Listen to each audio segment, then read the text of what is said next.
Yeah, I think it's third law, equal and opposite force, what you just said there is absolutely true. There has to be an equal and opposite force to all the evil in the world. And that the equal and opposite force to all that evil has to be God.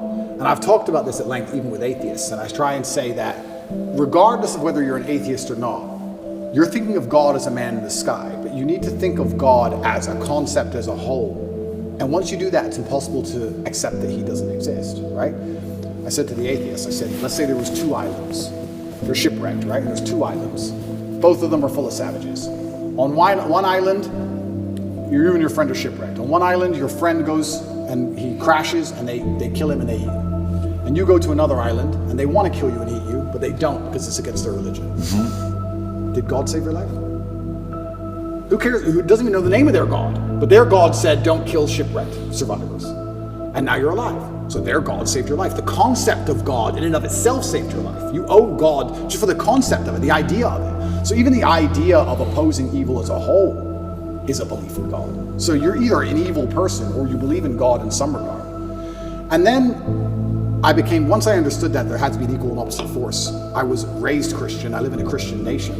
Romania is actually, I think, the second or third most Christian country on earth. It's a very Christian country here. There's churches everywhere. They strongly believe. And that's where I began my journey. But I always had a very healthy respect for Islam because I understand that to a degree, to have a religion at all, you have to have an intolerance to a degree.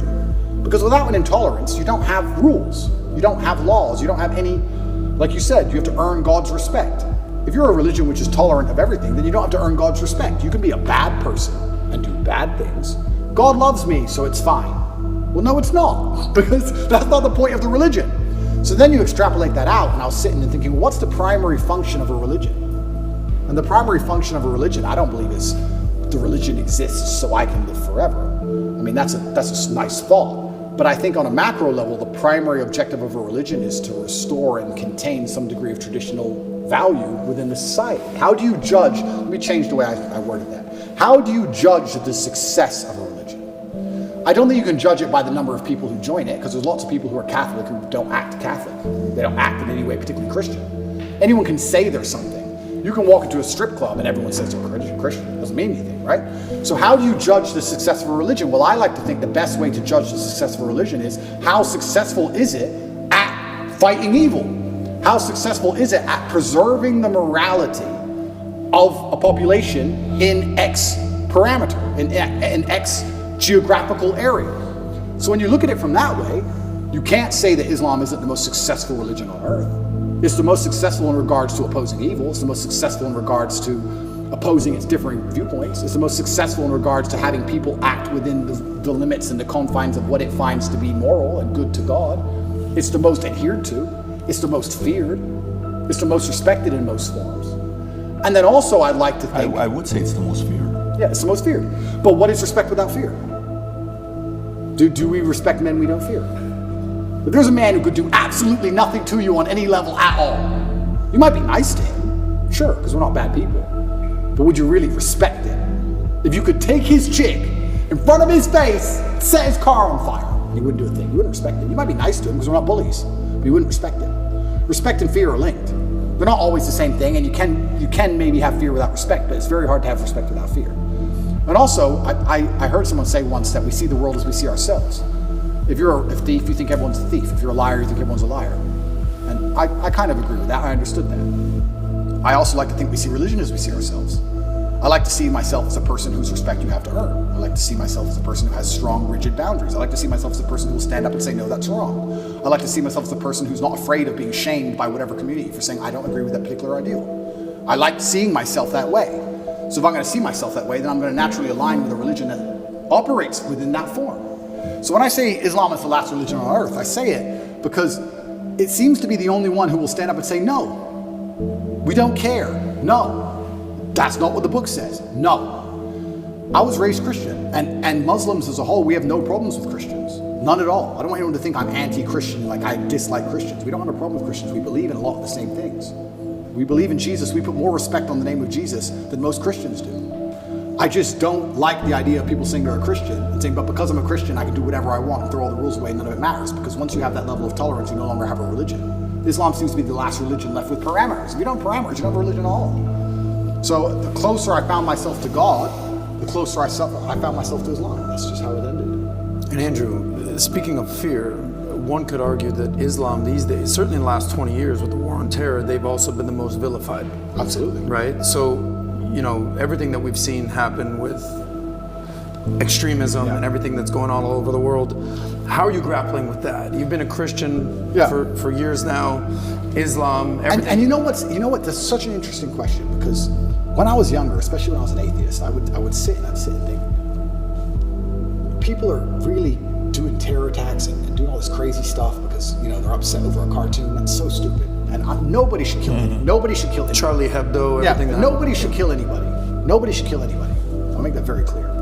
But also part of me is now saying, why would you want to insult the Prophet for billions of people? Why would you want to do that?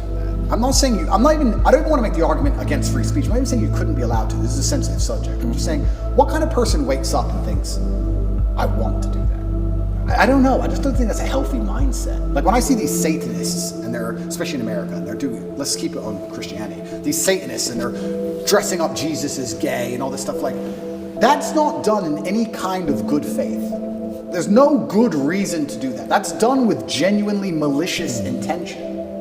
And what kind of people want to do that? And then the answer by extension is, I thought America was a Christian country. So how can you have a Christian country where the prophets of the religion are mocked to the highest possible levels within the confines of the country, and it's promoted? Is that a Christian country? Doesn't seem like a Christian country to me. I don't think the same thing would happen with Islam in Saudi Arabia. I can't imagine that happening. So how can you say we're a Christian country, but everyone's mocking our God on the streets? Ha ha ha. It's on Netflix. Ha ha ha. That's not a Christian country to me. So if you're not a Christian country, then where's the religion? Where the religion's supposed to enforce certain boundaries. You're supposed to at least show it respect, you know? And it's also kind of interesting because in Christian countries, there's more respect for Islam than there is for Christianity. In a Christian country, name one. They still don't do it with the Islamic Prophet. Why do you think that is? It's too much smoke. It's just not worth the heat. Because people believe. And I'm not advocating for violence on any level. I'm saying that even these degenerates who are trying to destroy people's belief in God, like we've discussed earlier, because they don't want you to have any baseline morality. If you believe in God, there are commandments, yes and no. That baseline morality prevents you being an absolute slave. So they're trying to destroy it. But even those degenerates who are trying to mock and disgrace God, understand there's a point where it just backfires and, ooh, this is smoke. And they don't want the smoke. And shouldn't God be feared? I'm scared of God. It's the only thing I fear. I fear God. They can put me in jail. I know I'm telling the truth. God's on my side. I fear God. So God should be feared. So once again, does anybody fear the Christian God? I haven't seen anybody scared of him in a long time. And it's kind of crazy because it's very interesting. The mass migration and all these things are leftist policies, but then also Islam is the most right-wing religion on earth. It's kind of very interesting. I grew up in England, and I grew up in Luton, which is a town which is mainly Muslims. It's a huge Islamic community. And there was a bunch of English people who were complaining about there's too much immigration, we're losing our culture, and I understood their point absolutely. But these are the same people complaining about all the left-wing LGBT in schools and all these issues. And I was like, the only allies you have against this are the Muslims. They're the only allies you have in any of this. The Christians don't protest against any of this stuff. The Christians don't. There's very few Christians who will get up off their ass and complain. In fact, I saw on Twitter yesterday, one of the churches was lit up in rainbow. I have nothing against gay people. I don't care. And that's actually another point I want to make into about this thing. I think most people don't care, and I think that bothers them. Have you ever had an argument with a girl, and she's like stropping around the house, she's huffing and puffing, and you just don't give a shit? So she has to keep upping the ante till you eventually go, what's the problem? Because she tried the low-level stuff and you didn't care. I kind of feel like this has a remnants of that. I'm gay, cool. I want to get married. Fine. I want to wave my dick in your kid's face. Whoa, whoa, whoa, whoa, whoa. It's like, whoa, whoa, whoa, whoa. I feel like they tried to annoy us, and we're like, we don't give a shit. Do whatever you want. Be a person. We don't care. And now they're like, okay, well, we have to get to a limit where they have to react. Yeah. We want attention now. We want them to care about What's this. the right move on that? Well, that's the point. You know, it's difficult. because there comes a point where you simply have to address it, and now you have to oppose it. And this is, sorry to interrupt you, but this is why they're so careful and so clever with what they do. They package it all together. LGBTQ. I would argue, I don't know what Q is, firstly. Sorry, I don't know what Q is. Questioning. Q. All right. I would argue that G and T are very different things. Beyond. A gay man and someone who's chopped the dick off are very different things. Completely. So they package it all together. So now, because the spectrum of your enemy is so large, you have people who are fully this way. You have people who we accept and are normal in society. We have no problem with gay people.